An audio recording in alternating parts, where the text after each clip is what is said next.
elements you can see on the screen, and in this chapter we'll cover these 5 important topics for the exams perspective, right? So the first topic is Dobryna's triad, second is Newland's law of octave, Mendeleev's law, modern predict table and trends, ठीक है ना। ये 5 चीजें जो है हमारे इस chapter के अंदर इंपॉर्टेंट है, और इन पांचों को अपन डिस्कस करेंगे यहाँ पे बहुत ही ब्रीफली, मतलब वन शॉट ये वीडियो होगा, मतलब एक ही वीडियो में हम क्या करेंगे, इस पांचों को खत्म कर देंगे, ठीक है ना। स्टार्ट करते हैं, चलिए विद फर्स्ट टॉपिक। पहले तो मैं आपको बता दूं, थोड़ा सा इंट्रोडक्शन मैं आपको दूं यहाँ पे कि पीरियोडिक क्लासिफिकेशन ऑफ एलिमेंट्स का मतलब क्या होता है, ठीक है ना। तो अगर मैं आपको एक चीज यहाँ पे बताऊं कि हमारे पास टोटल 118 एलिमेंट्स हैं, है ना, केमिस्ट्री के अंदर अकॉर्डिंग टू पीरियोडिक टेबल हमारे पास 118 क्या होते हैं, एलिमेंट्स होते हैं। इन 118 एलिमेंट्स को स्टडी करने के लिए, टू स्टडी देम इफेक्टिवली, उनको इफेक्टिवली स्टडी करने के लिए हमने क्या किया, उनको अरेंज किया, arranged them according to their physical and chemical properties, ठीक है ना। तो हमने क्या किया, इनको इफेक्टिवली स्टडी करने के लिए, बड़े तरीके से स्टडी करने के लिए, है ना, हमने क्या किया, इनको अरेंज कर दिया। हमने क्या किया, इसको अरेंज किया, है ना, हमने इसको अरेंज किया according to their physical and chemical properties. बात समझ आई? तो हमारे पास 118 एलिमेंट है, और 118 एलिमेंट आज के टाइम पे, इसके पहले जो थे, जब स्टार्टिंग में जब डिस्कवरी वगैरह हो रही थी, उस टाइम पे 118 एलिमेंट नहीं थे, है ना। उस टाइम पे बहुत कम एलिमेंट थे, 20, 25, 40 इस तरह से एलिमेंट्स थे।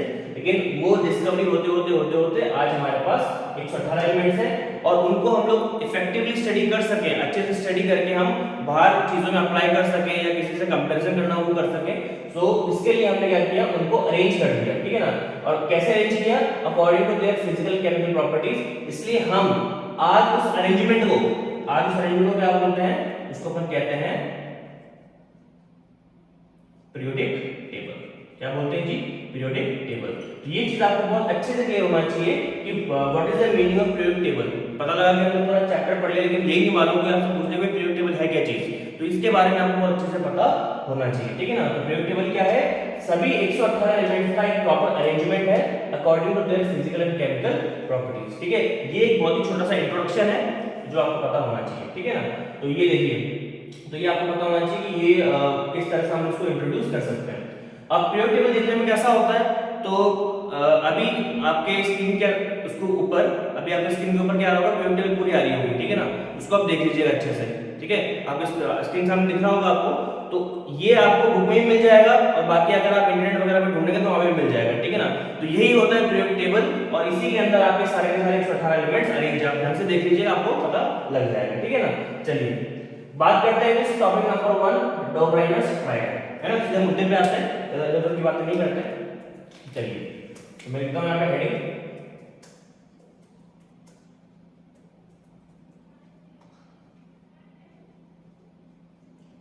डोब्राइनस ट्रायड, ठीक है। अब डोब्राइनस ट्रायड का मतलब पहले आपको बता देता हूं। पहली चीज, सबसे इंपॉर्टेंट चीज यहाँ पे क्या है कि डोब्राइनर क्या चीज है, डोब्राइनर साइंटिस्ट था, ठीक है ना। उसने थ्योरी दी जिसे क्या बोला गया, ट्रायड थ्योरी, जिसे क्या बोला गया जी, ट्रायड थ्योरी। अब ट्रायड थ्योरी का मतलब क्या है वो देख लीजिए। तो अकॉर्डिंग टू ट्रायड थ्योरी ही arranged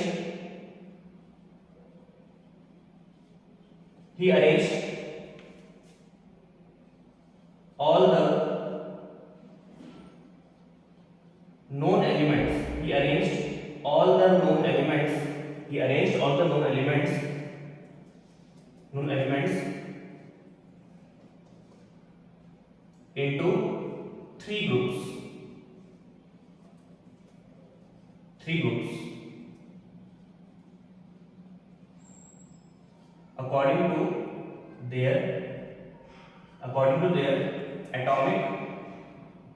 according to their atomic mass and properties,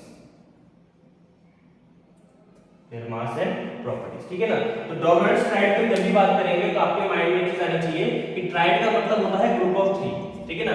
tried का मतलब क्या होता है जी, ट्राइड का मतलब होता है ग्रुप ऑफ 3, ये मतलब होता है ट्राइड का। मतलब अगर 3 लोगों को आपस में खड़ा कर दिया जाए तो हम क्या बोलेंगे, ट्राइड बोलेंगे। जैसे कि ट्राइपॉड देखो, ट्राइपॉड कहां से आया, ट्राइपॉड के अंदर कितनी टांगे होती है, 3 टांगे होती है ना, वहां से आया ट्राइपॉड। ट्राई का मतलब होता है 3। तो डॉग राइनर्स ने क्या किया, उसने सभी एलिमेंट्स को अरेंज कर दिया 3-3 के ग्रुप में, 3-3 के ग्रुप में उसने क्या कर दिया, अरेंज कर दिया। और कैसे अरेंज किया, रैंडमली किसको अरेंज नहीं किया, अरेंज किया एक एटॉमिक मास के बेसिस पर और उनकी प्रॉपर्टीज के बेसिस पर, एटॉमिक मास के बेसिस पर और प्रॉपर्टीज के बेसिस पर। अब एक बार ये समझ लो कि एटॉमिक मास क्या होता है, ठीक है ना, ये समझना बहुत जरूरी है। छोटी छोटी जो है कीवर्ड्स होते हैं, अगर आप चाहो तो रट भी सकते हो, है ना। रटने को तो पूरी किताब है, ढंग से फर्स्ट से शुरू हो जाओ आखिर तो रटते रहो, कोई दिक्कत नहीं है। लेकिन अगर हम समझने की बात करते हैं तो समझने के अंदर आपको अच्छे से फोकस करना पड़ेगा कि इन कीवर्ड्स का मतलब क्या होता है। जैसे कि एक कीवर्ड यहाँ पे क्या आ गया, एटॉमिक मास आ गया, ठीक है ना। तो क्या लिखेंगे अपने यहाँ पे, total number of protons, total number of protons and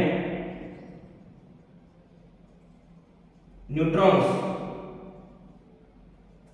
in the nucleus of an atom, of an atom।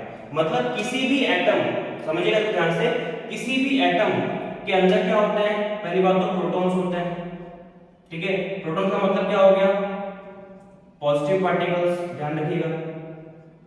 Proton का मतलब क्या हो गया, पॉजिटिव पार्टिकल्स, पॉजिटिव, ठीक है।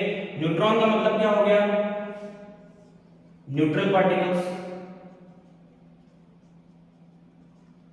न्यूट्रल पार्टिकल्स, ठीक है ना। और ये दोनों कहां पे रहते हैं, न्यूक्लियस के अंदर, और न्यूक्लियस कहां पर है, एटम के अंदर है। बस में आ रही ना। अगर आपने एटम का बहुत ही छोटा सा जैसे डायग्राम में देखे, अगर वो आपने कभी देखा होगा तो एटम दिखने में इस तरह से होता है, ऐसा कुछ, ठीक है ना। ये जो होता है ना, ये होता है आपका न्यूक्लियस। और न्यूक्लियस किससे मिलकर बनता है, ये बनता है कि प्रोटॉन और न्यूट्रॉन से मिलकर बनता है। और ये जो रिवॉल्व कर रहा है ये इलेक्ट्रॉन है, इस तरह से रिवॉल्व करता रहता है, ठीक है ना। तो किसी भी एटम के न्यूक्लियस में टोटल कितने हैं, प्रोटॉन और न्यूट्रॉन है, इसे अपन क्या बोलते हैं, इसे कहते हैं उस एटम का एटॉमिक मास। क्या बात समझ में आ रही है आपको, समझ में आनी चाहिए, काफी इंपॉर्टेंट है और सिंपल है, ठीक है ना। तो इसी चीज को बेस बनाया डॉग राइनर्स ने, जो आगे तक मेंडली तक चला, है ना। वो भी डिस्कस करेंगे, मेंडली भी वाला भी हमारे सिलेबस में है, तो डिस्कस करेंगे अपन। तो अपन आते हैं डॉग राइनर पे। तो डॉग राइनर जो साइंटिस्ट था उसने जितने भी एलिमेंट नोन थे उस टाइम पे, उनको 3-3 के ग्रुप में बांट दिया। और किस बिहाफ पे बांटा, एटॉमिक मास और प्रॉपर्टीज के बिहाफ पे। एग्जांपल देखो कैसे कैसे बांटा उसने। सबसे पहले जो उसने ग्रुप लिया, है ना, मैं आपको लेता हूं GP1, GP मतलब ग्रुप 1। तो जैसे एक ग्रुप अपन ले लेते हैं LiNaK, LiNa और K, एक ग्रुप ये हो गया, ठीक है ना। ग्रुप 2 देख लेते हैं, ग्रुप 2 यानी कि दो, ठीक है। ग्रुप 2 में जैसे Cl Br I, एक ग्रुप ही हो गया। ऐसे बहुत सारे उसने ग्रुप लिए, मैं 2 के एग्जांपल आपको दे रहा हूं, है ना। अब देखिए, जब उसने ग्रुप बनाया तो ग्रुप बनाने के बाद में उसने अपनी बात को मैथमेटिकली प्रूव भी किया। कैसे प्रूव किया जी, वो देखिए। डॉग राइनर ने क्या बताया, डॉग राइनर ने बताया कि मैं जो भी यहाँ पे ग्रुप बना रहा हूं ना, इसका मेरे पास प्रूफ है। भाई ये थ्योरी तो है ही, है ना, कि 3 ग्रुप बनाएंगे, एटॉमिक मास और प्रॉपर्टी होगा, ये तो है। लेकिन जब मैं ग्रुप बना रहा हूं उसको मैथमेटिकली प्रूफ कर सकता हूं कि मैंने जो ग्रुप बनाया बिल्कुल सही बनाया। कैसे, उसने एक चीज और बताई, उसने एक चीज क्या बताया, उसने एक चीज ये बताई जो मैं यहां पे लिख रहा हूं कि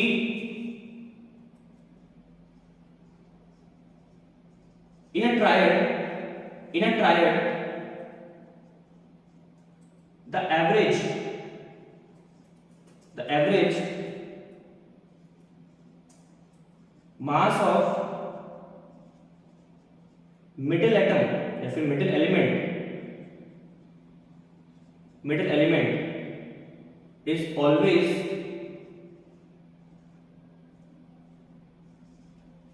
द एवरेज नहीं लिखते, यहाँ पे लिखते हैं एटॉमिक मास लिखते हैं, ज़्यादा बेटर आपको साउंड करेगा। The atomic mass of metal element is always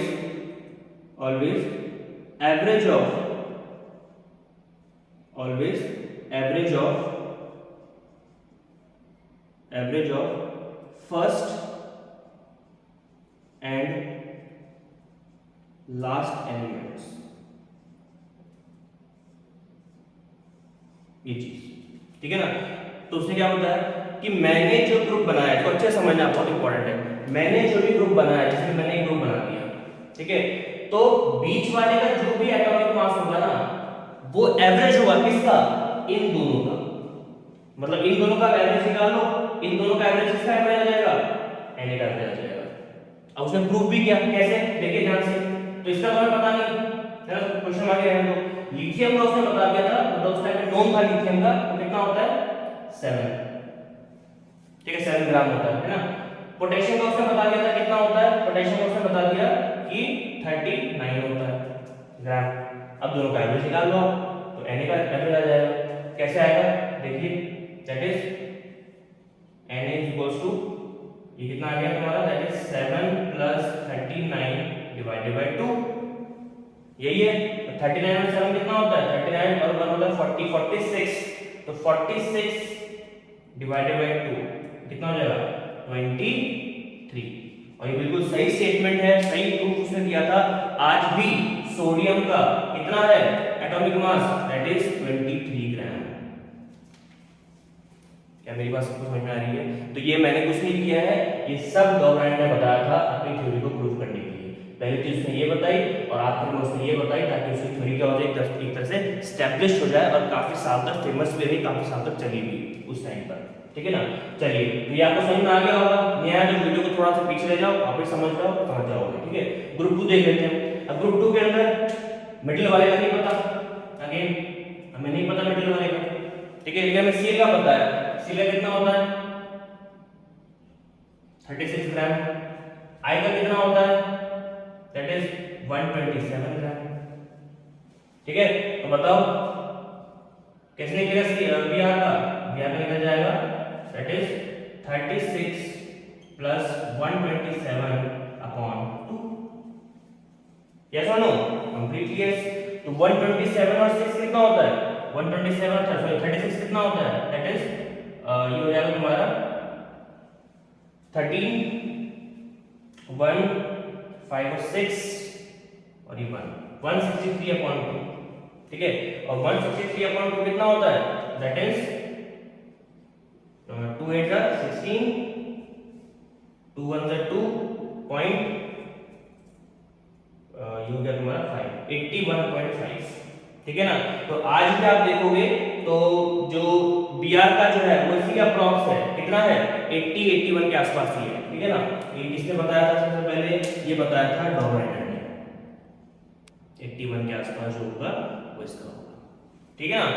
तो काफी हद तक इसकी थ्योरी जो है मैथमेटिकली प्रूवन थी। ये मैथमेटिक्स तो कर रहे हैं हम लोग, क्या कर रहे हैं, और जिस भी थ्योरी का मैथमेटिकल प्रूफ निकल जाता है उसको काटना थोड़ा सा क्या हो जाता है, मुश्किल हो जाता है ना। तो इसलिए डॉबराइन की थ्योरी काफी ज्यादा इंपॉर्टेंट है, आज भी हम इसको पढ़ रहे हैं, भले वो बाद में फेल हो गई हो, ठीक है ना। तो ये सारी चीजें आपको पता होनी चाहिए, और डॉबराइन ट्रायड थ्योरी के अंदर इसके बाहर आपको कुछ नहीं करना है, ठीक है ना। ये चीज आपको अच्छे से क्या करना है, ध्यान में रखना है, ठीक है। इसको आप नोट कर लीजिए, वीडियो को पॉज करके आगे मूव करते हैं सेकंड टॉपिक की तरफ, that is Newlands law of Octave, ठीक है। चलिए मूव करते हैं, इसको मैं रब कर देता हूं पूरे को और मूव करते हैं सेकंड टॉपिक पे, ठीक है। कोई भी चीज समझ में नहीं आई है तो मुझे कमेंट करके पूछ लेना, दोबारा बता दूंगा।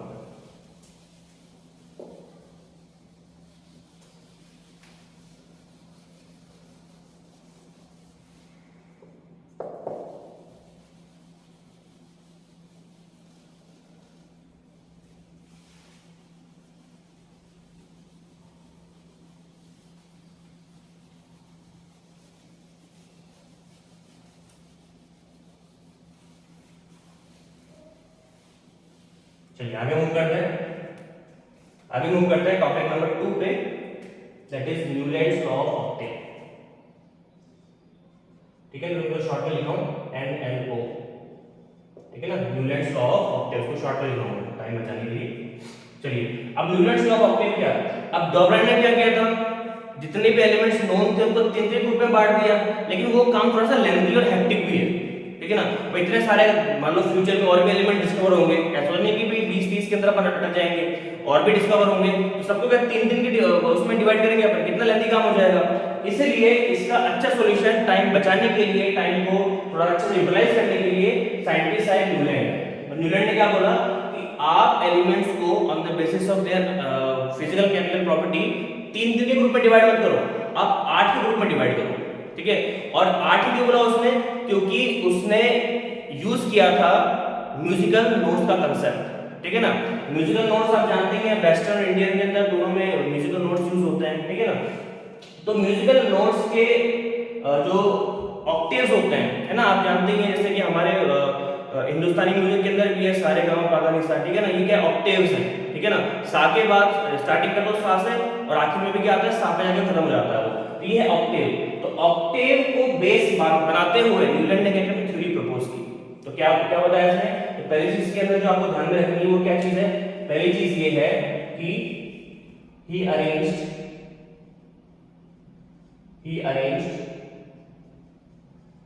all the known elements. He arranged all the known elements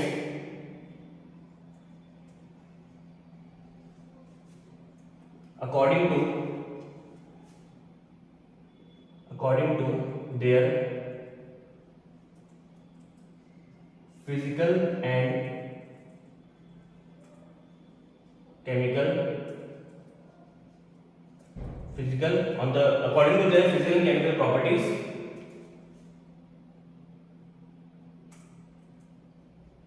in the group of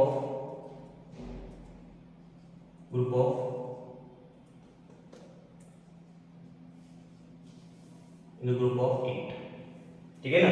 उसने क्या किया, उसने सभी एलिमेंट्स को अरेंज किया, जितने भी नोन थे उनके फिजिकल और केमिकल प्रॉपर्टीज के बेसिस पे, लेकिन ग्रुप कितने का बनाया, हमेशा 8 का बनाया, ठीक है। पहली चीज तो ये। दूसरी चीज जो आपको इसमें ध्यान रखनी है, न्यूलैंड ने क्या किया था, he used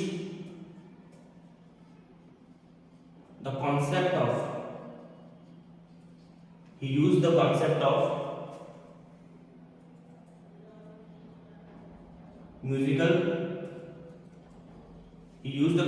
musical octaves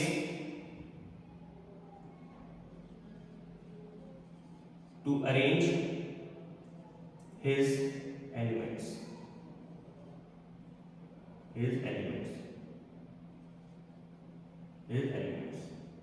है ना।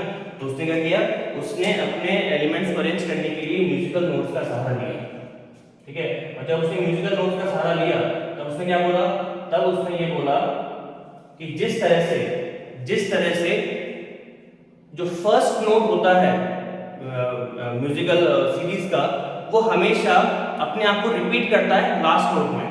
जैसे कि मैं आपको बताता हूँ एग्जांपल दे देते हैं अपन, इससे आपको समझ में आएगा। एग्जांपल देखिए यहाँ पे,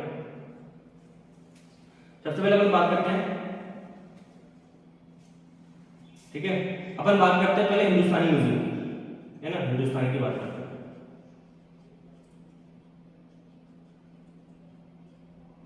ठीक है। अब हिंदुस्तानी म्यूजिक के अंदर कौन कौन से नोट्स हैं, देखो मैं हिंदी में लिख रहा हूं, दैट इज सा, रे, ग, म, प, ध, नी और ये सा, ठीक है।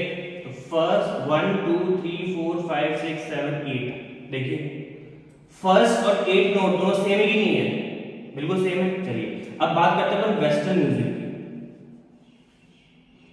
म्यूजिक, ठीक है। वेस्टर्न म्यूजिक के बहुत सारे सिंगर्स को आप जानते होंगे, जैसे कि कौन कौन सिंगर्स हैं, जैसे कि जस्टिन बीबर हो गए, सेलेना गोमेज है, ठीक है ना, टेलर स्विफ्ट है, ठीक है। ये सब जो है यूज करते हैं, डुआ लिपा है, ठीक है ना, ये सब वेस्टर्न म्यूजिक के नोट्स यूज करते हैं, वो सारे गाँव पाधा निसा यूज नहीं करते, वो तो हमारा खुद का है, मतलब हिंदुस्तानी म्यूजिक है ना। तो वेस्टर्न में कौन कौन सा होता है, वो इसको हिंदी में लिखेंगे, वेस्टर्न है तो डो, रे, मी,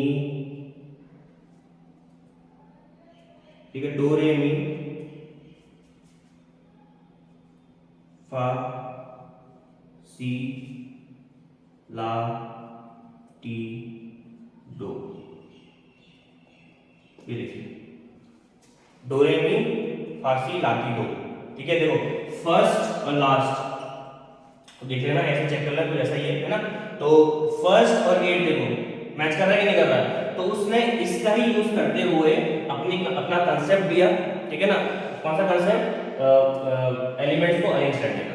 उसने क्या बोला, जिस तरह से म्यूजिकल नोट्स के अंदर फर्स्ट और लास्ट नोट एक दूसरे को क्या करते हैं, रिपीट करते हैं, उसी तरह से मेरे ग्रुप में मैं जो एलिमेंट्स को अरेंज कर रहा हूं ग्रुप के अंदर, उसमें फर्स्ट एलिमेंट की प्रॉपर्टीज हमेशा एट एलिमेंट की प्रॉपर्टीज से क्या करेगी, मैच करेगी कंप्लीटली। ठीक है ना, तो क्या हो जाएगा सर कंसेप्ट हो जाएगा, in the group of 8 the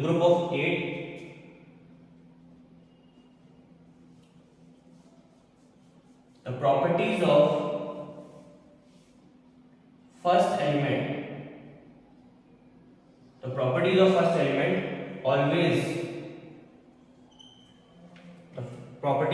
element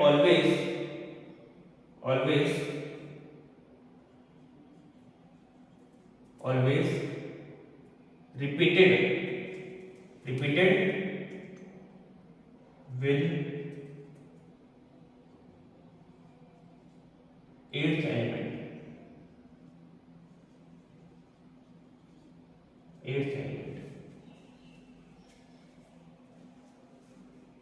इसको ऑलवेज रिपीटेड लिखो, विल ऑलवेज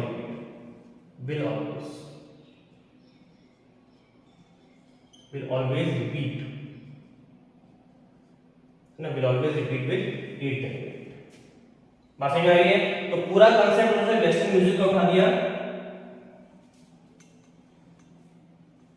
डो रे मी फा सो है, सी नहीं है, सो है, तो डो रे मी फा सो ला टी डो। ठीक है ना, तो ये जो वेस्टर्न म्यूजिक के नोट्स है, इसमें जिस तरह से फर्स्ट और 8 नोट आपस में मैच कर रहे हैं, उसी तरह से हमेशा जो भी मैं यहाँ पे 8 ग्रुप बनाऊंगा, जो मेरा ग्रुप होगा 8 एलिमेंट का, उसके अंदर फर्स्ट और 8 की प्रॉपर्टीज हमेशा क्या करेंगी, रिपीट करेंगी या फिर मैच करेंगी।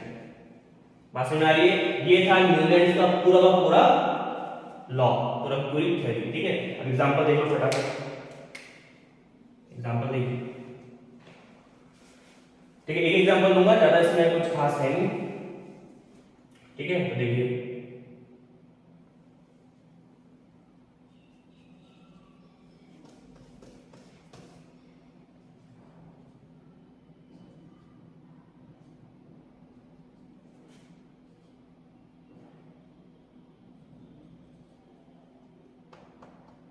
ये देखिए, ये ग्रुप बन गया। ठीक है, ये क्लास थोड़ी सी लंबी चलने वाली है। ठीक है ना, तो आप थोड़ा सा पेशेंस रखिए। ठीक है, तो ये आपका ग्रुप हो गया, तो इसमें आप देखिए 8 एलिमेंट्स आ गए। पहला एलिमेंट कौन सा, लिथियम है। पहला एलिमेंट क्या है इसके अंदर, लिथियम।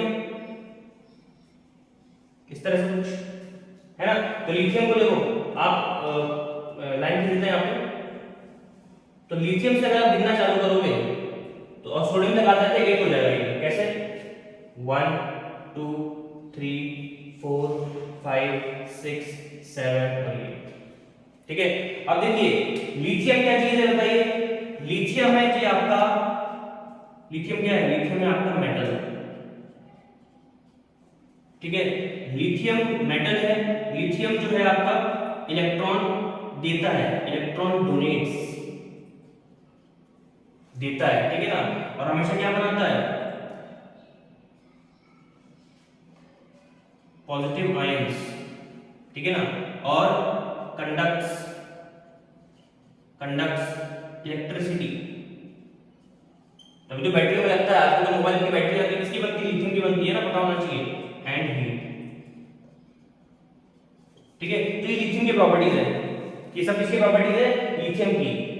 अब पहली बात तो मेटल है, लेकिन इसमें कोई भी मेटल नहीं है। बाकी ये जो बीच के अंदर कोई भी मेटल नहीं है, लेकिन मेटल कौन सा है यहाँ पे, सोडियम मेटल। तो मतलब जो प्रॉपर्टीज लिथियम शो कर रहा है ना, एक तो मेटल हो गया, इलेक्ट्रॉन डोनेशन हो गया, पॉजिटिव आयन फॉर्मेशन हो गया, कंडक्ट इलेक्ट्रिसिटी हीट हो गया, ये सब सोडियम ही करता है।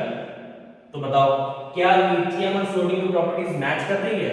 बिल्कुल कर रही है। क्या सोडियम और क्या लिथियम फर्स्ट पोजीशन पे और सोडियम एट पोजीशन पे है? क्या मैं कह सकता हूं कि जो पहली की प्रॉपर्टीज थी उसने अपने आप को रिपीट किया इस पोजीशन पे? मतलब यहाँ पे न्यूलैंड की थ्योरी क्या हो गई? प्रूव्ड हो गई। ठीक है ना? बात समझ आ गई? तो ये था न्यूलैंड्स लॉ ऑफ ऑक्टेव।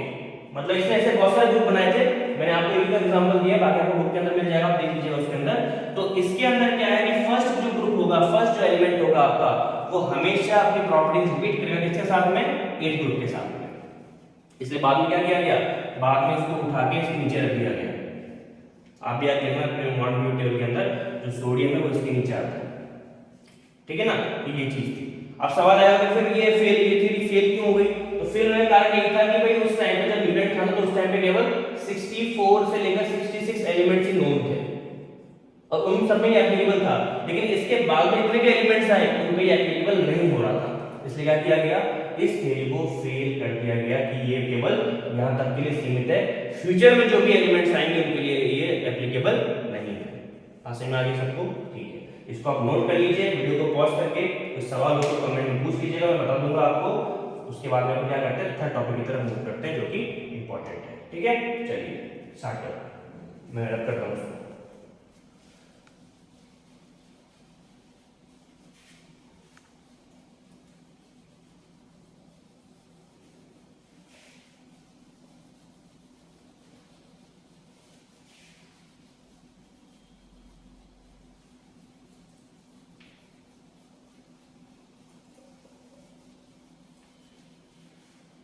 चलिए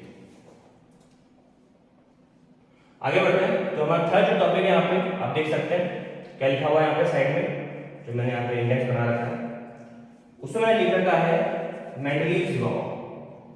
ठीक है ना? तो थर्ड हमारा टॉपिक है यहाँ पे दैट इज मेंडलीव्स लॉ।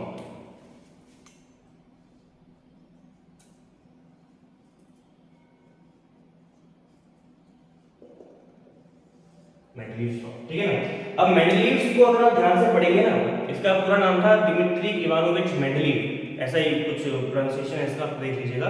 तो मेंडलीव ने क्या किया, इसके पहले जितनी भी थ्योरीज थी, जैसे डॉब्राइडर की थी, ल्यूलेंट्स की थी, एक जैसे लॉथर मेयर कंसेप्ट भी आता है ना, वो भी था है। तो इसके पहले जैसे कि लैबोरेटरी का कंसेप्ट भी है, जो फादर ऑफ केमिस्ट्री हमारे, तो इसके पहले जितने भी थ्योरीज प्रपोज की गई थी, इसके थ्योरी देने से पहले उसने क्या किया, सबको स्टडी किया। अगर आप इनकी बायोग्राफी पढ़ेंगे तो उसमें आपको ये मतलब लिखा हुआ मिलता है कि इन्होंने क्या किया, और हर साइंटिस्ट करता भी है कि अपने से पहले क्या क्या डिस्कवर हुआ है, किसने क्या क्या दिया है, उनको स्टडी करते हैं और उनमें जो फ्लॉज है उन फ्लॉज को निकालते हैं। और मैं क्या कोशिश करूंगा कि उन फ्लॉज को निकाल के उनको थोड़ा सा मॉडिफाई करूंगा या फिर उनको सही करने की कोशिश करूंगा, है ना? ये हर साइंटिस्ट की क्या होती है, मंशा होती है, साइकोलॉजी होती है। तो वही काम मेंडलीव ने भी किया। उन्होंने इसके खुद से पहले जितनी भी थ्योरीज प्रपोज हुई थी सबको स्टडी किया। स्टडी करने के बाद में उनमें से फ्लॉज ढूंढे और फ्लॉज ढूंढने के बाद उनको मॉडिफाई करके अपनी थ्योरी प्रपोज की। इसे क्या बोला गया, मेंडलीव्स पीरियोडिक लॉ थ्योरी या फिर मेंडलीव्स पीरियोडिक टेबल लॉ या पीरियोडिक टेबल थ्योरी। पास में आ गई। तो इनके भी कुछ एडवांटेज थे, कुछ एडवांटेज भी थी, वो भी देख लेते हैं। तो मेंडलीव ने पहले क्या किया, सबसे पहली चीज उसके अंदर आपको ध्यान रखनी है कि he arranged all the known elements. He arranged all the known elements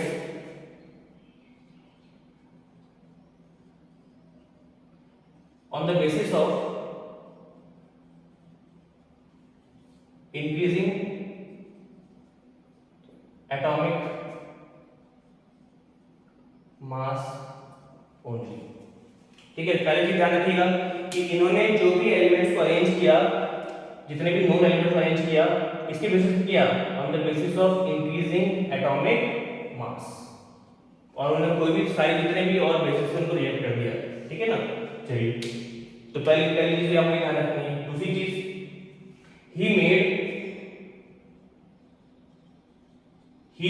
made what, he made 7 and 12. What is 7? What is 12? He made 7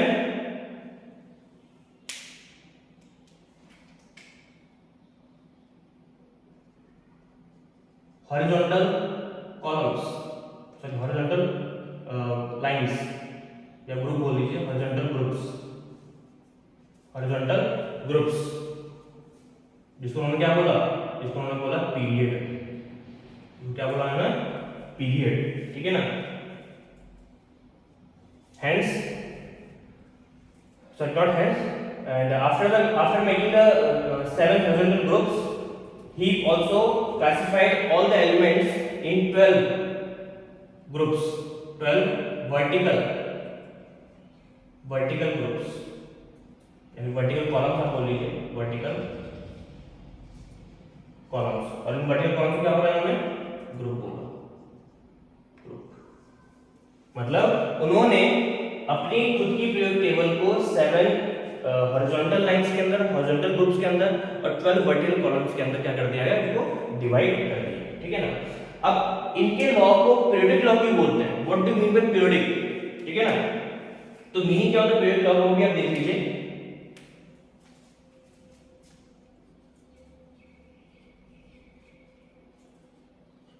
periodic law का मतलब क्या होता है वो आपको समझना बहुत जरूरी है, ये छोटे छोटे कीवर्ड्स होते हैं जो हमको जो है जानने बहुत जरूरी है। तो उन्होंने क्या बोला पीरियोडिक लॉ के अंदर, उन्होंने ये बोला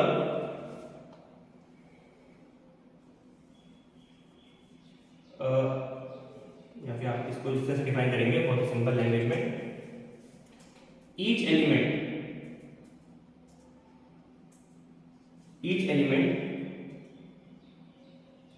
in the periodic table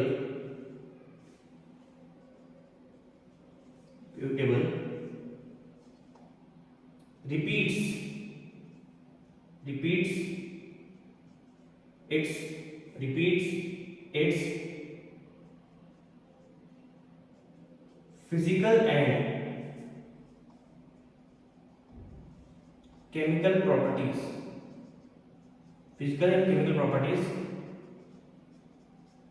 after a certain time period, इसको ध्यान समझिएगा, ठीक है। जो भी इन्होंने थ्योरी दी उसको पीरियोडिक थ्योरी क्यों कहा गया या फिर पीरियोडिक टेबल लॉ क्यों कहा गया, वो समझने का सबसे बेस्ट तरीका ये है। उन्होंने क्या बोला कि जितने भी एलिमेंट्स में अरेंज कर रहा हूं वो सभी एलिमेंट्स कुछ समय के पश्चात after a certain time period क्या करते हैं, अपनी फिजिकल और केमिकल प्रॉपर्टीज को रिपीट करते हैं। क्या करते हैं, अपनी फिजिकल और केमिकल प्रॉपर्टीज को रिपीट करते हैं। जैसे कि लिथियम कर रहा था ऑक्टेव के अंदर, तो मैंने कहा था कि उसने पहले प्रीवियस थ्योरीज को पहले पढ़ लिया था, ठीक है, तो देखा कि भाई रिपीट होती है। तो उसके बाद में उन्होंने इसका पूरे नाम ही चेंज कर दिया, क्या बोलते हैं, पीरियोडिक लॉ। एक पीरियड का मतलब क्या होता है, एक सर्टेन टाइम, है ना। तो इन्होंने भी कहा कि जितने भी एलिमेंट है, कोई भी एलिमेंट हो, ठीक है ना, जितने भी एलिमेंट अभी हैं या फ्यूचर में और भी डिस्कवर होंगे, ठीक है, जो कि बाद में हुए भी, तो उन्होंने क्या कहा कि हर एलिमेंट क्या होता है, अपनी फिजिकल केमिकल प्रॉपर्टीज को कुछ टाइम के बाद में रिपीट करता है किसी और एलिमेंट के माध्यम से, है ना। यानी कि लिथियम क्या कर रहा है, लिथियम अपनी प्रॉपर्टीज रिपीट कर रहा है सोडियम के फॉर्म में, है ना। सोडियम की अपनी प्रॉपर्टीज रिपीट कर रहा है पोटेशियम के फॉर्म में, पोटेशियम की प्रॉपर्टीज रिपीट कर रहा है सीजियम के फॉर्म में। बात समझ में आ रही, इन चारों की प्रॉपर्टीज सेम है लेकिन अलग अलग एलिमेंट शो कर रहे हैं। प्रॉपर्टीज सेम है लेकिन अलग अलग एलिमेंट क्या कर रहे हैं, उसको रिपीट कर रहे हैं। पहले लिथियम कर रहा था, फिर सोडियम करेगा, फिर पोटेशियम करेगा और सीजियम करेगा, ठीक है ना। लेकिन क्या ये इस रिपीटिशन में एक पर्टिकुलर टाइम फ्रेम का यूज हुआ है, यस हुआ है, ठीक है ना। इसीलिए जितना भी जो अरेंजमेंट हम देखते हैं हमारे बुक के अंदर, जो भी एलिमेंट्स को अरेंज करके रखा गया है, उसे अपन क्या बोलते हैं, पीरियोडिक टेबल। क्या बोलते हैं, पीरियोडिक टेबल, क्योंकि एक पर्टिकुलर टाइम पीरियड के बाद में जितने भी एलिमेंट्स हैं आपके, वो अपने फिजिकल और केमिकल प्रॉपर्टीज को क्या कर रहे हैं, रिपीट कर रहे हैं, ठीक है ना। तो ये थियरी आपको अच्छे समझ में आनी चाहिए, ये जो स्टेटमेंट है आपको अच्छे से आपके दिमाग में करना है, बिठा लेना है, ठीक है ना। यही मतलब समझ लो क्रक्स है मेंटलीज का। बात समझ आ रही है, ठीक है। अब इसके अलावा और क्या किया उन्होंने, मतलब और क्या बोलता है ये थियरी ये बोलती है, he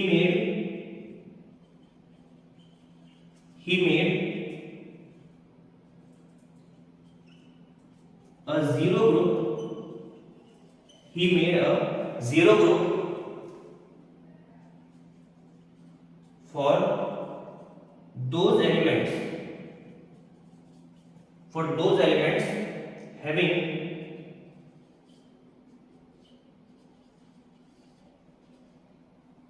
no reactivity,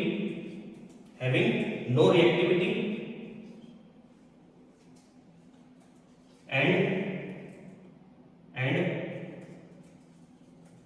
higher atomic stability,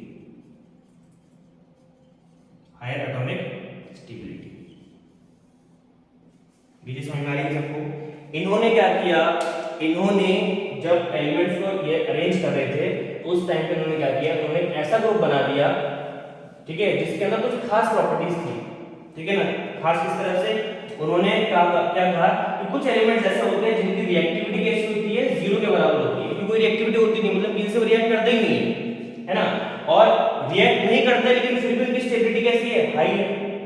लेकिन ये स्टेबिलिटी मॉलिक्यूलर फॉर्म में नहीं है, एटॉमिक फॉर्म के अंदर है, ठीक है ना।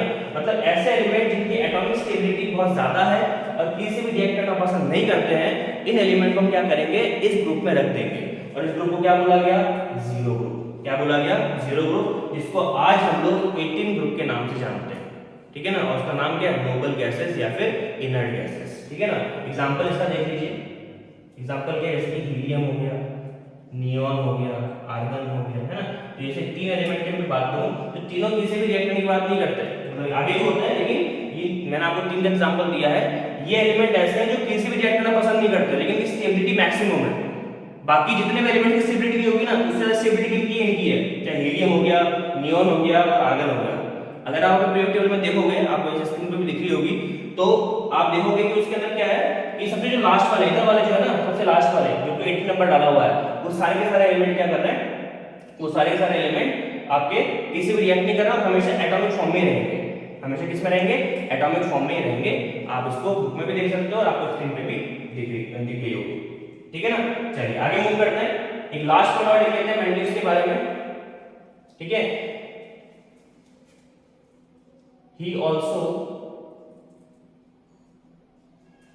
also predicted those elements which were not discovered at that time,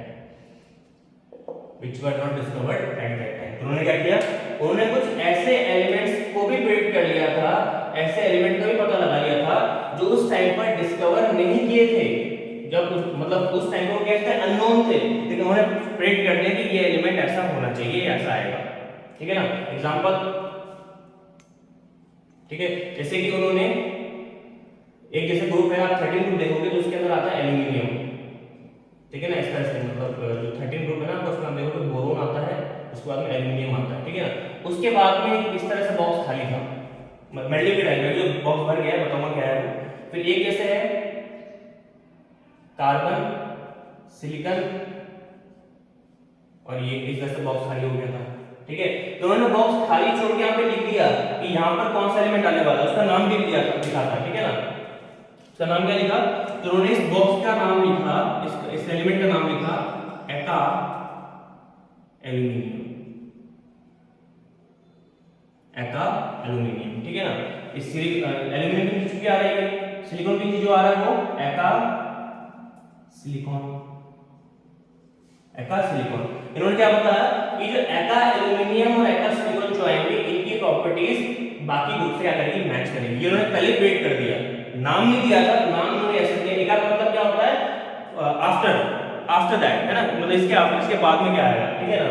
तो एल्यूमिनियम के बाद में आने वाला एका एल्यूमिनियम, सिलिकॉन के बाद में आने वाला एका सिलिकॉन, है ना।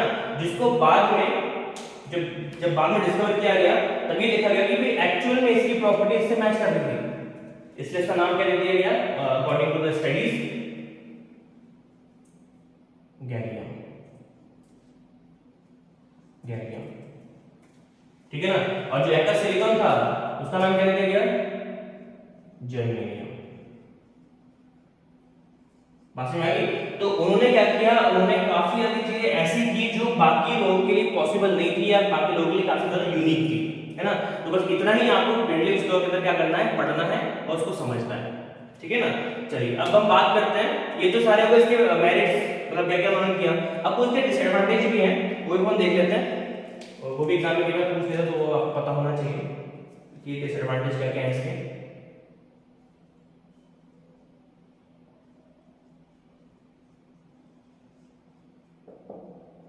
डिसएडवांटेजेस, ठीक है। पहला डिसएडवांटेज तो उन्होंने जो क्रिएट किया था वो आज तक वैसा ही है ना, उन्होंने क्रिएट किया था या फिर हो गया होगा जैसा भी है, तो वो अभी तक है, वो क्या है, position of hydrogen not confirmed या फिर नॉट फिक्स्ड। आज भी आप देखिए हाइड्रोजन की पोजीशन फिक्स नहीं है आज भी, ठीक है ना, और उस टाइम से चला रहा है। दूसरी चीज, not explain the concept of isotopes, ठीक है ना, उन्होंने आइसोटोप के बारे में कुछ भी नहीं बोला। अब कई लोग बोलेंगे आइसोटोप क्या चीज होती है, तो बताया तो है ना, 2 मिनट लेंगे इसमें। देखिए आइसोटोप का मतलब क्या होता है, 2 atoms having same atomic number but different atomic mass, ठीक है। मतलब आप क्या कर रहे हो, कंपेयर कर रहे हो 2 एटम्स को जिनके एटॉमिक नंबर तो सेम है, ठीक है ना, लेकिन डिफरेंट क्या है, उनका एटॉमिक मास। एग्जांपल, बिना एग्जांपल का काम नहीं चलता। देखिए इसका एग्जांपल हो गया हाइड्रोजन। हाइड्रोजन के 3 आइसोटोप होते हैं, अगर आपको मालूम है तो समझ लो, 1 1 1 2 और 1 3। इसको हम कहते हैं प्रोटियम, इसको हम कहते हैं ड्यूटेरियम, इसको हम कहते हैं ट्रिटियम। बात समझ आ रही ना। तो आज के मॉडर्न पीरियोडिक टेबल के अनुसार जो अपन पढ़ेंगे थोड़ी देर में, क्या कहा गया है कि हर एलिमेंट का अपना आइसोटोप होता है, मतलब उसके एक से ज्यादा फॉर्म्स होते हैं जिसके अंदर एटॉमिक नंबर तो सेम होता है लेकिन मासेस क्या होता है, डिफरेंट हो जाते हैं due to the increment in number of neutrons, है ना, वो इंक्रीज हो जाता है। लेकिन इसके बारे में मेंडलीव ने कुछ भी नहीं बोला, कैसा होता है वैसा होता है, ऐसा उन्होंने कुछ भी नहीं बोला। तो 3-4 डिसएडवांटेज है, लेकिन ये दो जो आपको अच्छे से मालूम होने चाहिए। पास में आ गई। तो ये पूरा हमने क्या कर लिया, 1 गो के अंदर पूरा रिवाइज कर लिया कि एक्चुअली मेंडलीव लॉ है क्या और कैसे उसको हम क्या कर सकते हैं, पढ़ सकते हैं, समझ सकते हैं। Is that clear? कोई भी डाउट हो आप पूछ लीजिएगा। और हाँ, जो फ्री स्टडी मटेरियल आएगा, मतलब मैंने बहुत ही क्रिस्प फॉर्म में, प्रिंटेड फॉर्म के अंदर इसके नोट्स बनाए हैं इस चैप्टर के और कार्बन वाले चैप्टर के, जो मैं वीडियो अपलोड किया अभी तो आपने देखा होगा। तो उसके नोट्स जो है ना ऐप पर अवेलेबल है, ठीक है, रसायन की जो ऐप है उसमें अवेलेबल है, तो लिंक आपको डिस्क्रिप्शन में मिल जाएगा। तो वहां पे आप क्लिक करके सीधे वहां पे जाइए, इंस्टॉल कीजिए और साइन अप करके सीधे चल जाइए कहां पर, स्टडी मटेरियल के वाले सेक्शन में स्क्रॉल करेंगे तो वहां पे, जब आप ऐप को स्क्रॉल करेंगे नीचे की तरफ, तो वहां पे आ जाएगा स्टडी मटेरियल, है ना, तो वहां पे आप क्लिक कीजिएगा तो सारे के सारे स्टडी मटेरियल फ्री में अवेलेबल है, कुछ भी पेड लेने की जरूरत नहीं है, वहां पे फ्री में अवेलेबल है। तो फ्री के अंदर आपको क्लास 10 के केमिस्ट्री के नोट्स आपको मिल जाएंगे इजीली, वहां से आप उसको कीजिए। 3 से 4 पन्ने के अंदर मैंने बना रखे हैं, तो आपको इजीली आपको क्या हो जाएगा, उसको याद हो जाएगा, आपको वो समझ में आ जाएगा, ठीक है ना। उसमें एक तो पॉइंट बाकी एक्स्ट्रा है, बाकी जो भी है यही है। ओके चलिए, और कुछ भी मालूम हो, कोई डाउट हो तो कमेंट में पूछ लीजिएगा मेरे से, या फिर आप मुझसे ऐप पर भी पूछ सकते हैं। ऐप डाउनलोड करेंगे ना, जो लिंक डिस्क्रिप्शन में, तो ऐप पे आप डायरेक्टली मुझसे पूछ सकते हैं, चैट विद ट्यूटर का ऑप्शन आता है, तो उसमें भी आप मुझसे पूछ सकते हैं। तो दोनों तरह से आप मेरे से कम्युनिकेट कर सकते हैं, जैसे आपकी इच्छा हो, you can connect with me. Okay, तो ये आप नोट कर लीजिए पूरा, इसको हम रब करते हैं, मूव करते हैं टॉपिक नंबर 4 की तरफ, that is modern periodic table. चलिए इसको मिटाते हैं।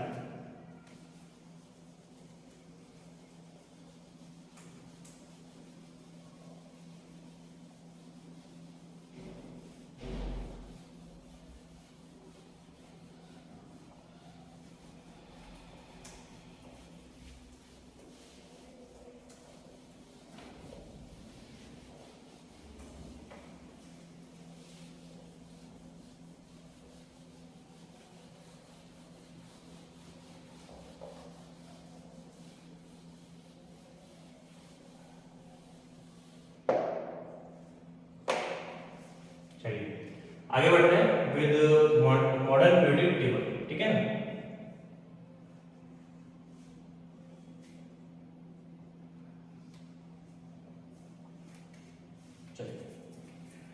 फोर्थ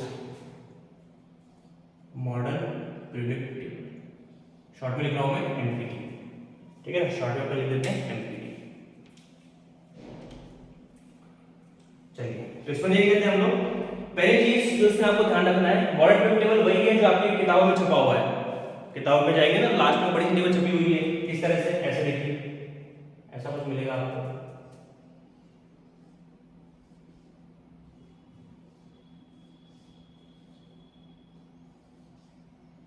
ठीक है ना। ऐसा अगर कहीं आपको लिख जाए तो मतलब वो क्या चीज है, वो मॉडल पीरियोडिक टेबल है, ठीक है ना। ऐसा कुछ छपा हुआ होगा वो पूरा क्या हो जाएगा आपका, वो मॉडल पीरियोडिक टेबल ही है, जिसको जो अभी तक लागू है, अभी तक चल रही है, चाहे आप 10th में हो, 11th में हो, 12th में हो या कॉलेज में हो, आपको यही टेबल क्या करना पड़ेगा, कंसीडर करना पड़ेगा, ठीक है। पहली चीज तो ये। दूसरी चीज, ये मॉडल पीरियोडिक टेबल को किसने इन्वेंट किया या किसने मॉडिफाई किया, तो पहला जो नाम आता है वो आता है हेनरी मॉसले का, हेनरी मॉसले का। तो हेनरी मॉसले ने क्या किया, हेनरी मॉसले ने इसको इन्वेंट किया, डिस्कवर किया, मॉडिफाई किया, जो भी है तो समझ लो। इनको हम क्या बोलते हैं, हम कहते हैं father of modern periodic table, ठीक है। उन्होंने इतना ज्यादा तरीके से उसको स्टडी करके कंट्रीब्यूट किया, मॉडिफाई किया कि आज हम लोग उसको इस तरह से क्या कर रहे हैं, पढ़ पा रहे हैं, ठीक है। पहली चीज तो ये। दूसरी चीज अपन केवल इंपॉर्टेंट पॉइंट ही पढ़ेंगे ना, ज्यादा अपन इधर उधर की बातें इसमें नहीं करेंगे। दूसरी चीज में क्या है, he arranged all the elements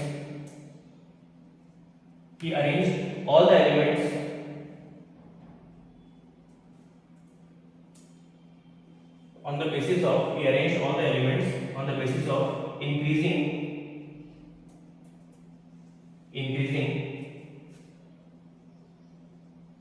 atomic number. He arranged all the atoms, he arranged all the elements, sorry, on the basis of increasing atomic number. ये सबसे बड़ा एडवांटेज था इनका, ठीक है ना। कैसा एडवांटेज था, और इसी थ्योरी की वजह से मेंडली जो है फेल हो गया, ठीक है ना। और कैसे वो देखेंगे, देखिए इसको। तो यहाँ पे क्या करना है आपको, एलिमेंट में हाईलाइट करना है और इंक्रीजिंग एटॉमिक नंबर को हाईलाइट करना है। तो यही आधार था, यही बेस था सभी एलिमेंट्स को क्या करने का, अरेंज करने का। बात में आ गई। तीसरी चीज,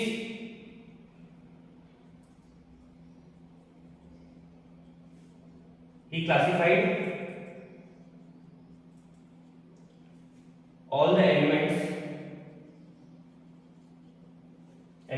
into seven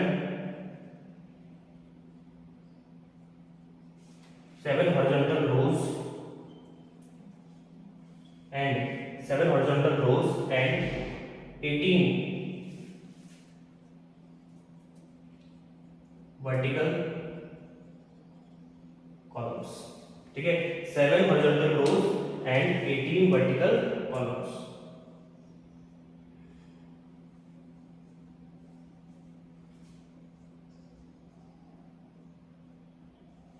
इस तरह से कुछ, ठीक है ना। तो जो 7 horizontal rows थे उनको क्या कहा गया, उनको कहा गया जी पीरियड्स, ठीक है ना, ध्यान रखिएगा। और जो 18 वर्टिकल कॉलम्स थे, है ना, उनको क्या बोला गया, ग्रुप्स। क्या बोला गया जी, ग्रुप। यानी कि आज हमारे मॉडर्न पीरियोडिक टेबल में 7 तो क्या है, हॉरिजॉन्टल रोज है, गिन लीजिएगा, हम साथ में मिलेंगे, है ना। और जो वर्टिकल कॉलम्स है इस तरह से जो खड़ी लाइनें हैं वो कितने हैं, 18 है। बात समझ आ रही है। तो ये कुछ पॉइंट्स हैं किसके, मॉडर्न पीरियोडिक टेबल के। खत्म नहीं हुए, आगे और भी देखिए। नेक्स्ट पॉइंट क्या है इसके अंदर, he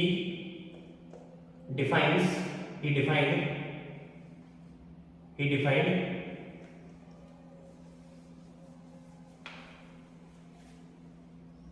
the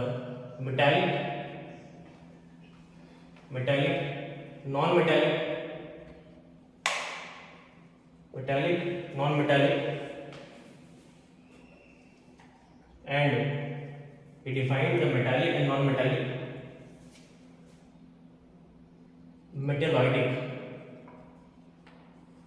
metalloidic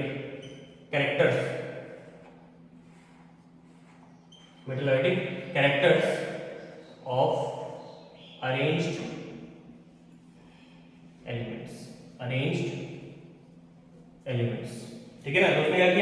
जितने भी उसने मतलब हेनरी मॉस ने क्या किया, जितने भी इसके पास एलिमेंट्स थे जब उन्होंने इस तरह से अरेंज किया करने का, तो ये भी बताया कि कौन सा मेटल है, कौन सा नॉन मेटल है, कौन सा मेटलॉइड है। ठीक है ना, मेटल और नॉन मेटल समझते ही हैं। मेटलॉइड क्या होता है वो भी आप देख लीजिए। मेटलॉइड जो होता है ये एक कंडीशन है, एक प्रॉपर्टी है, property of elements for having characters of both metals and non-metals। बात समझ आ रही ना? तो ये एक तरह की प्रॉपर्टी है एलिमेंट की, किस चीज के बारे में कि ये दो तरह की प्रॉपर्टी शो कर रहे हैं, मतलब इनके अंदर दोनों की प्रॉपर्टी है, तो मेटल्स की भी और एक नॉन मेटल की भी है। ठीक है ना, इसको क्या बोलते हैं, मेटलॉइड कैरेक्टर। और मेटलॉइड कौन कौन से होते हैं, फॉर एग्जांपल अगर मैं पूछूं आपसे कि कौन कौन से ऐसे एलिमेंट जो मेटलॉइड कैटेगरी में आते हैं, देखिए एग्जांपल हो गया एक तो सिलिकॉन यानी कि SI, और एक होता है हमारा जर्मेनियम जी। ठीक है ना, और इन दोनों से क्या बोलते हैं, इलेक्ट्रॉनिक गैजेट्स के मदरबोर्ड बनाए जाते हैं। ठीक है ना, तो ये क्या है, मेटलॉइड्स है, मतलब जब मतलब जरूरत होती है तो मेटल की तरह बिहेव करते हैं, और जब जरूरत नहीं होती तो ये नॉन मेटल की तरह भी बिहेव करते हैं। ठीक है ना, तो जब भी जैसे रिक्वायरमेंट होगी वैसे ये क्या करते हैं, काम करते हैं। ठीक है ना, चलिए आगे बढ़ते हैं नेक्स्ट पॉइंट की तरफ। नेक्स्ट इसके अंदर क्या पढ़ सकते हैं, नेक्स्ट हम पढ़ सकते हैं इसमें he arranged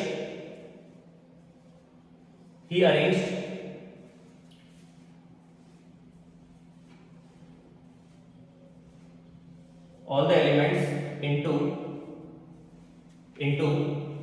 4 blocks। ठीक है ना, 4 blocks। ठीक है, अभी जो मैंने डायग्राम बनाया था ये ऊपर वाला, इसमें आप देखिए 4 ही ब्लॉक है ना, कितने ब्लॉक है, 4 ब्लॉक है, 1 2 3 और 4। ठीक है, और 4 ब्लॉक कौन कौन से हैं वो पढ़ना भी बहुत जरूरी है, तो अपन देख लेते हैं।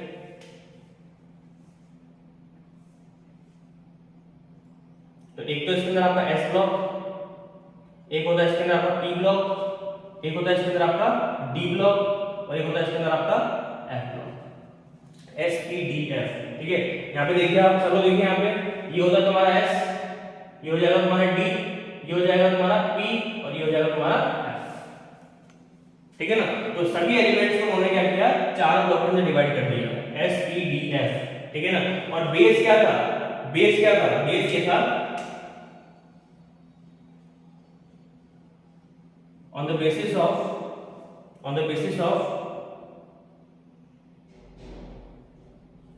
enter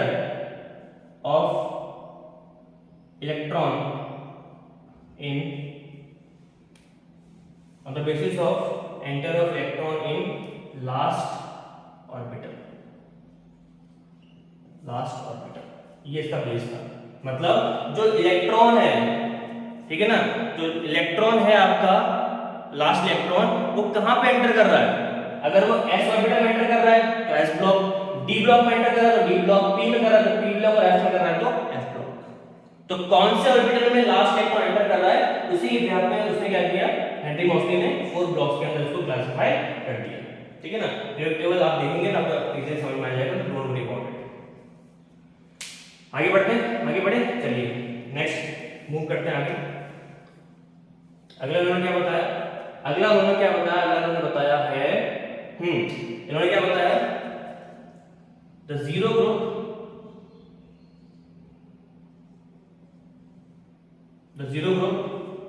हमने बात की थी मेंडल लॉ के अंदर जीरो ग्रुप की, जो एटॉमिक फॉर्म में ज्यादा स्टेबल होते हैं, किसी रिएक्टिविटी शो नहीं करते हैं, वही चीज। The zero group is now called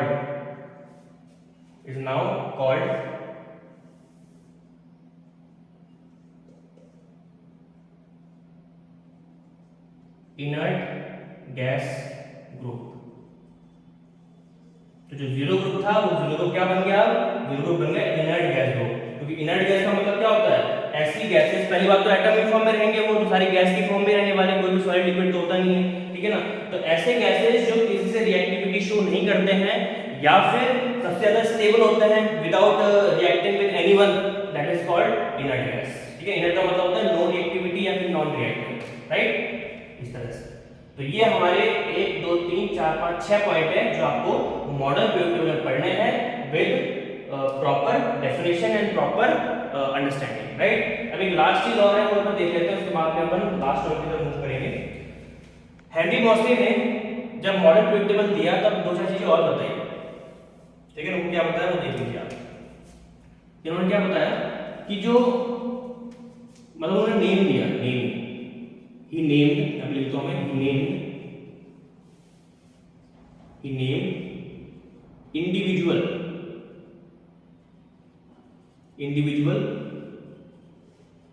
groups. उन्होंने क्या किया, हर ग्रुप को, हर इंडिविजुअल ग्रुप को एक नाम दिया। अब 18 ग्रुप थे, है ना, ये मैंने बताया था, कितने ग्रुप थे, 18, है ना, अभी आपने पढ़ा जस्ट। तो उनके नाम क्या क्या थे वो देख लीजिए, बहुत इंपॉर्टेंट है। तो जैसे कि मैं यहाँ पे 1 नंबर नहीं रखता, फिर लिखता हूँ फर्स्ट ग्रुप, ठीक है ना, फर्स्ट ग्रुप जीपी लिख रहा हूँ मैं, फिर सेकंड ग्रुप, उसके बाद में उन्होंने थर्ड से लेकर 12th ग्रुप इनको कंबाइन कर दिया, मतलब कंबाइन करके क्या बोला वो बता दूंगा मैं आपको। फिर 13th ग्रुप,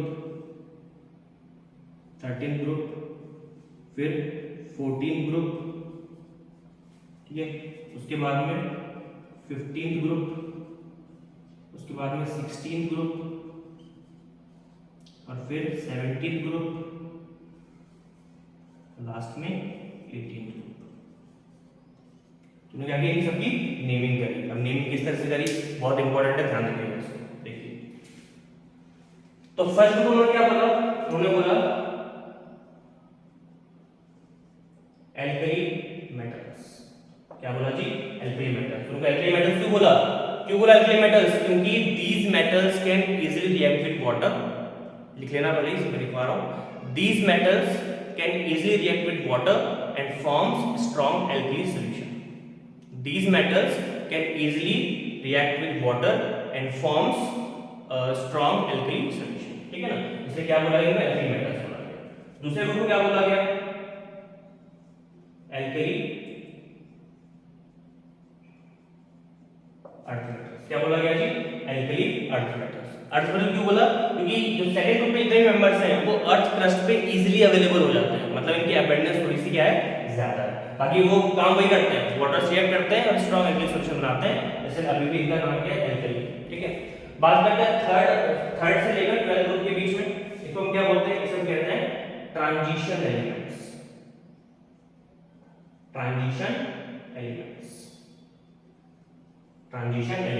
और ट्रांजिशन एलिमेंट्स क्यों बोलते हैं इनको, क्योंकि इनके पास वेकेंट डी ऑर्बिटल्स होते हैं। ये सब डी ब्लॉक के मेंबर है, मैं इसकी बात कर रहा हूं, मतलब थर्ड से लेकर 12th तक, 1 और 2 तो ये हो गया, है ना। थर्ड से लेकर 12th तो क्या बोलते हैं, ट्रांजिशन एलिमेंट, क्योंकि डी ब्लॉक है तो इनके पास वेकेंट डी ऑर्बिटल बहुत ज्यादा होता है, ठीक है ना, तो इतना ही जरूरी है, ज्यादा करने को मत भूलो।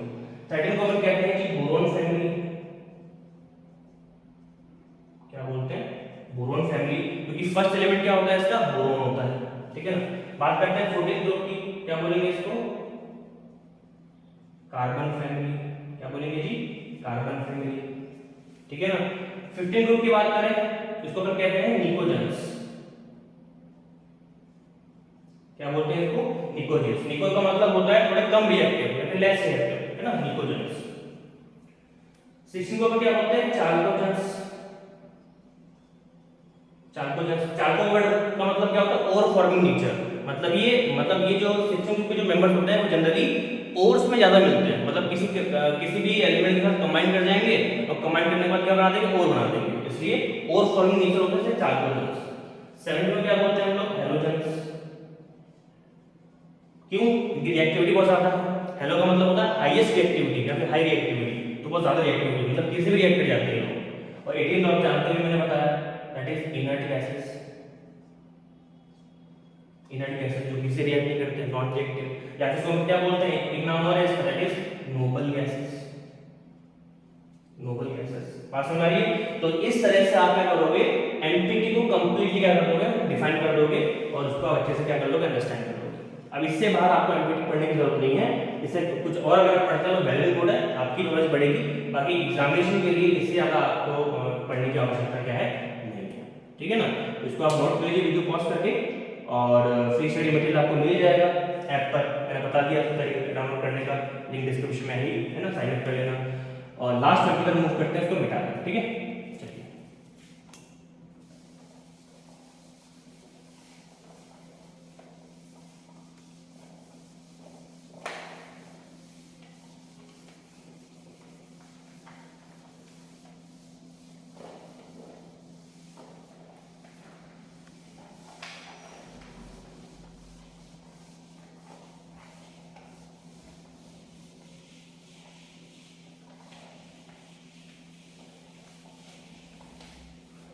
चलिए लास्ट टॉपिक इस चैप्टर का,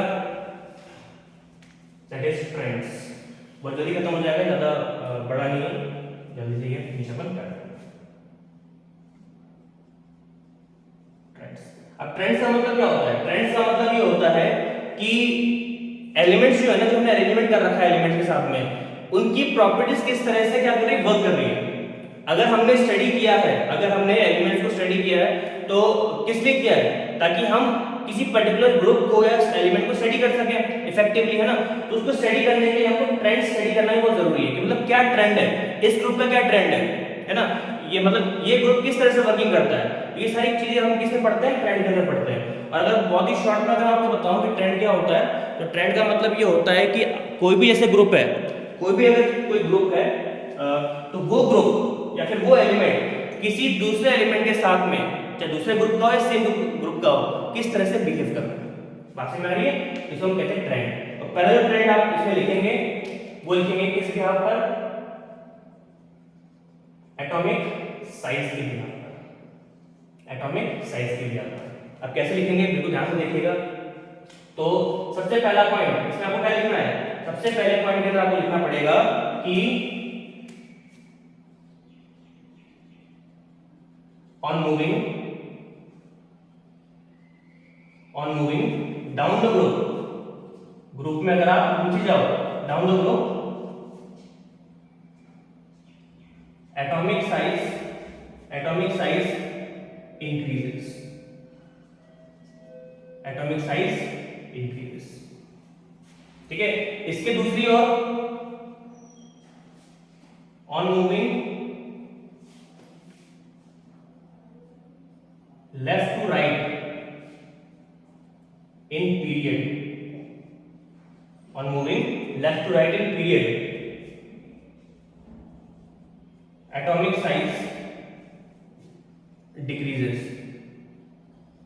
atomic size decreases। ठीक है ना। तो ये जैसे एक ट्रेंड मैंने बता दिया कि जब मैंने ग्रुप को ले लिया, ग्रुप का मतलब होता है वर्टिकल कॉलम। जब आपने ग्रुप को लिया तो whenever we move from top to bottom in the group, the atomic size will increase। मतलब सबसे टॉप पर जो होगा वो साइज छोटा होगा, फिर बड़ा होगा, फिर और बड़ा होगा, फिर और बड़ा होगा। मतलब इतना बड़ा भी नहीं होगा कि आपको आंखों से दिख जाए, मतलब इतना बड़ा हो कि मतलब आपको दिख जाएगा कि ट्रेंड आ रहा है। सबसे टॉप पर जो एलिमेंट है उसका साइज छोटा है, और जो जब जैसे आप नीचे आओगे तो साइज धीरे क्या होगा, बढ़ता जाएगा। ठीक है ना। बट इसका उल्टा आप किसमें पढ़ोगे, पीरियड के अंदर। आप लेफ्ट टू राइट मूव करो तो साइज क्या हो जाएगा, कम होता जाएगा। There are some exceptions, but जो जनरल ट्रेंड जो होता है वो यही होता है कि लेफ्ट टू राइट मूव करने पर साइज क्या होता है, बड़े से छोटा हो जाता है। ठीक है, इस तरह से। ठीक है ना। तो एटॉमिक साइज हो गया। फिर हम बात करते हैं इलेक्ट्रोनेगेटिविटी, इलेक्ट्रोनेगेटिविटी। अब इलेक्ट्रोनेगेटिविटी की अगर बात करें हम लोग, तो पहले तो आप ये बताओ कि इलेक्ट्रोनेगेटिविटी होती क्या है। तो इलेक्ट्रोनेगेटिविटी का मतलब एक बार आप समझ लो, इसका मतलब ये होता है कि attraction of electrons, attraction of electrons by more reactive atom from less reactive atom in a covalent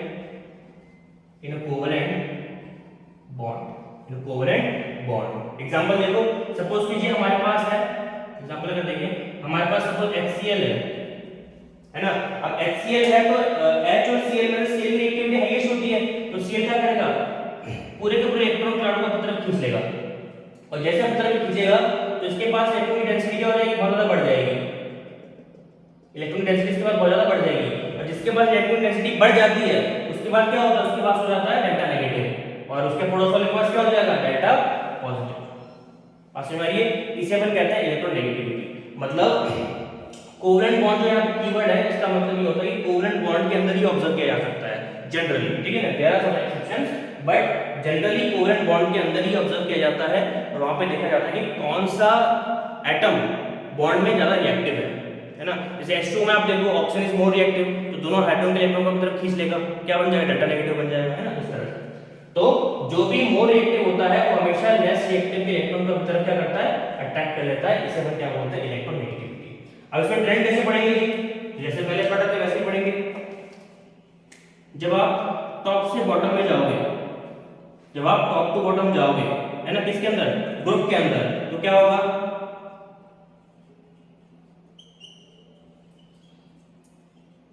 electronegativity क्या कर जाएगी, डिक्रीज कर जाएगी। बात समझ आ रही है। लेकिन अगर आप लेफ्ट टू राइट जाओगे पीरियड के अंदर, तो क्या होगा, इसका उल्टा हो जाएगा, इलेक्ट्रोनेगेटिविटी इंक्रीज कर जाएगी, ठीक है ना, इलेक्ट्रोनेगेटिविटी कर जाएगी, इंक्रीज कर जाएगी। तो इस तरह से हम क्या करते हैं, ट्रेंड पढ़ते हैं, ठीक है, ऐसे ही पढ़ सकते हैं, लिख के पढ़ सकते हैं, जैसे मर्जी वैसे पढ़ सकते हैं, बस पढ़ना इंपॉर्टेंट है। बात समझ आ रही है। एक और ट्रेंड देख लेते हैं, ट्रेंड नंबर 3। एटॉमिक साइज हो गया, इलेक्ट्रोनेगेटिविटी हो गई, उसके बाद में हम बात करते हैं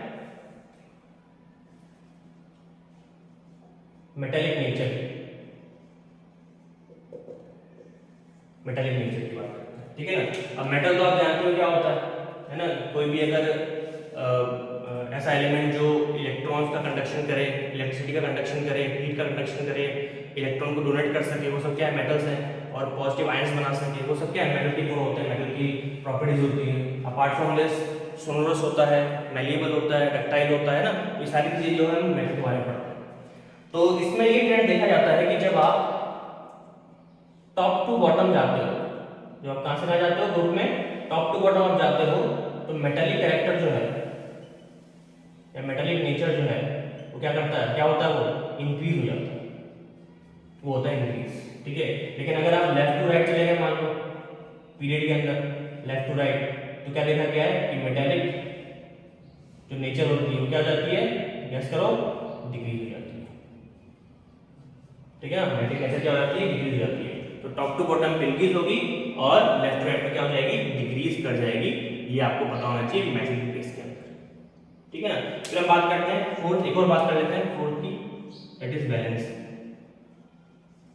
ऐसे तो मतलब बहुत सारे हैं, मतलब 15-20 के आसपास है, सब करने बैठे थे, लेकिन सारे इंपॉर्टेंट आपके लिए नहीं है, मोटा मोटा आपको ये सब चीजें पता होनी चाहिए। अब जैसे वैलेंसी क्या होता है बताइए, किसको पता है वैलेंसी के बारे में, अगर पता है तो कमेंट कीजिए मुझे, नहीं पता तो मैं बताऊंगा ही, है ना। वैलेंसी का मतलब ये होता है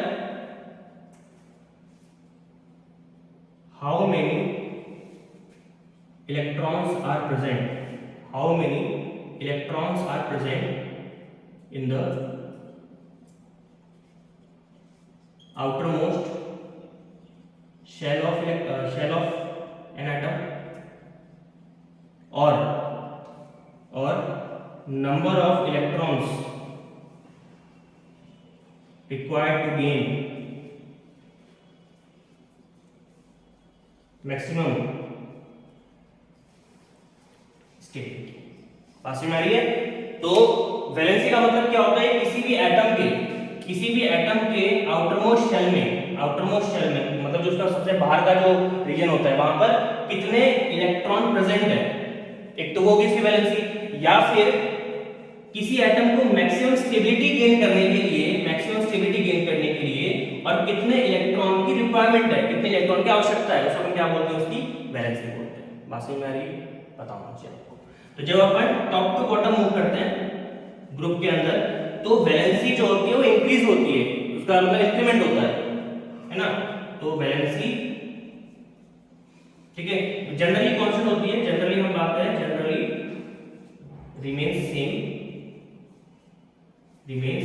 सेम क्योंकि हम ग्रुप के अंदर बात कर रहे हैं, बट इंक्रीजेस। ठीक है ना, ये पॉइंट थोड़ा सा ध्यान रखिएगा। वैसे तो क्या होती है, हम ग्रुप की बात करें, ग्रुप का मतलब क्या हो गया, फिजिकल केमिकल प्रॉपर्टीज मतलब सेम होनी चाहिए, तो वैलेंसी भी सेम होनी चाहिए, तो सेम ही होती है। लेकिन ये देखा गया है कि वो उसका जो ट्रेंड होता है वो इंक्रीज करने का ही होता है, इंक्रीज करने का ही होता है। जैसे कि मैं आपको एग्जांपल अगर दूं यहाँ पे छोटा सा, तो सपोज कीजिए मैं यहाँ पे लिखता हूँ, जैसे हम बात करते हैं नाइट्रोजन की, तो नाइट्रोजन की जो वैलेंसी होती है ना ग्रुप की, वो 3 होती है, 3। लेकिन आप नाइट्रोजन नीचे आ जाओ बिस्मिथ तक, तो बिस्मिथ +5 भी शो कर देता है। तो टॉप टू बॉटम मूव करो तो क्या हो रहा है, वैलेंसी बढ़ रही है, लेकिन इसका भी 3 ही होता है। नॉर्मल कितना होता है, 3 ही होता है।